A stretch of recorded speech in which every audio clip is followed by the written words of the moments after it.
I'm Lloyd Pye, and this is an exact stereolithographic copy of the famous Star Child skull.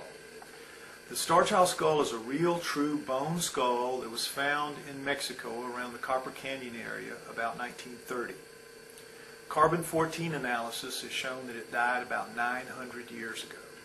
As you can see, it is very different in shape from a typical human skull. But over the last 10 years, with the Star Child project, we've had dozens of experts examine it, and they can come up with no kind of typical human deformity that matches all of the unusual things about this skull. Its unusual physiology begins with the bone itself. It's uniformly half as thick as normal human bone, and it weighs half as much. It's very light by comparison, and yet it's 2 or 3 times as hard. It's extremely durable. We think some of that durability comes from very unusual fibers woven through the matrix of the bone, never seen in any other animal of any kind. There's also a red residue found in the bone in the cancellous holes that is also very unlike any other bone that is known. So you have those unusual attributes right off the bat. Then in the rear we see that it lacks an inion, which is that knot that we all have in the back rear of our heads. Everybody has that. Chimps have it, gorillas have it, everything has it. And that's where your neck muscles attach. Its neck muscles attach all the way down here, right on top of the foramen magnum, meaning it has a very small neck, like half the size of a normal human neck. And it sits at a different angle. The head sits at a different angle than a normal human head. Very different.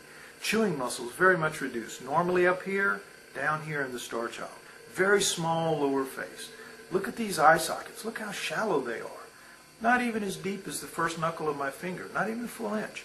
In a human being, 2 full inches, all the way up to here. That depth.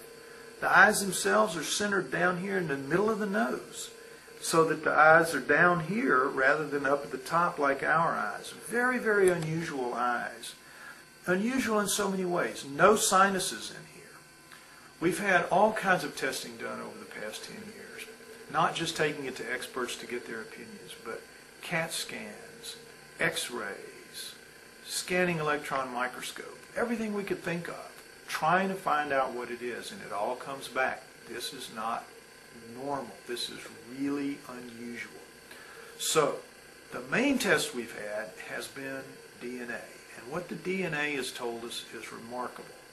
In 2003, we recovered very easily its mitochondrial DNA, which told us that its mother was human. But in 6 full attempts, we could not recover its nuclear DNA. And nuclear DNA comes from your mother and your father. And so that told us right away that the father was very unusual and the Star Child itself was very unusual.